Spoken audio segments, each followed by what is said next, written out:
Hello అందరికీ welcome to Shannu vlogs. ఈరోజు చాలా ఇంపార్టెంట్ రెసిపీ అయితే చూపిస్తున్నాను.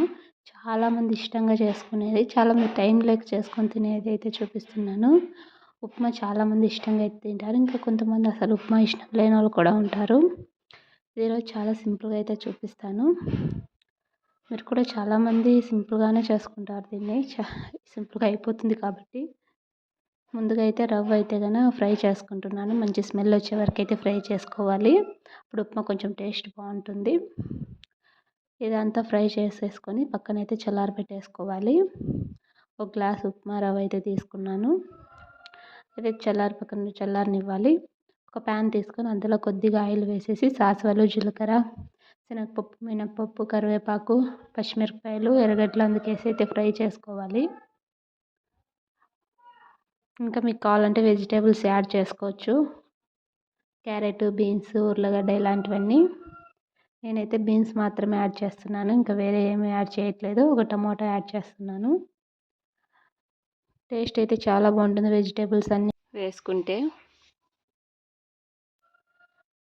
ఇలా ఫ్రై అయ్యి కొద్దిగా టైం పడుతుంది, ఫ్రై చేసుకోవాలి. చాలా సింపుల్గా అయితే అయిపోతుంది టిఫిన్కి. అందుకే చాలామంది ఉప్మాని ఎక్కువగా చేస్తారు ఇంట్లో, చాలా సింపుల్గా అయిపోతుంది అనేసి. ఇదిలా అంతా ఫ్రై అవ్వాలి. ఫ్రై అయిపోయిన తర్వాత ఇందులో టమోటా వేసుకోవాలి. టమాటా వేసేసుకొని కూడా కొద్దిగా ఫ్రై అవ్వాలి. ఆయిల్ అయితే తక్కువగానే వేసుకోవాలి. ఎక్కువ వేసుకుంటే మళ్ళీ ఆయిల్ అయిపోతుంది ఉప్మా. తినే ఎక్కువ టేస్ట్ బాగుండదు. ఇందులోనే బీన్స్ కూడా వేస్తున్నాను.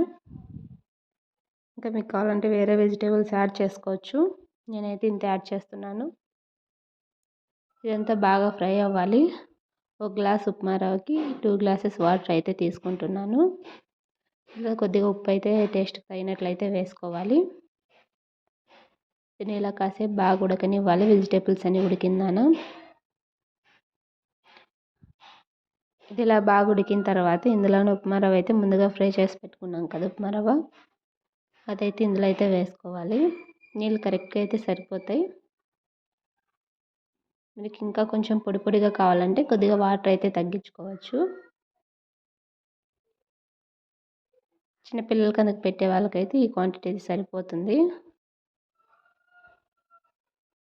ఇలా అయిపోయిన తర్వాత స్టవ్ ఆఫ్ చేసుకోవడమే. అంతే సింపుల్గా అయితే అయిపోతుంది ఉప్మా.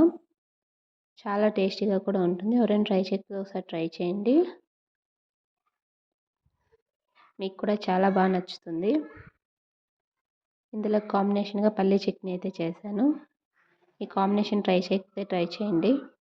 టేస్ట్ అయితే చాలా బాగుంటుంది. వీడియో నచ్చితే లైక్ చేయండి, షేర్ చేయండి, కామెంట్ చేయండి. Thanks for watching.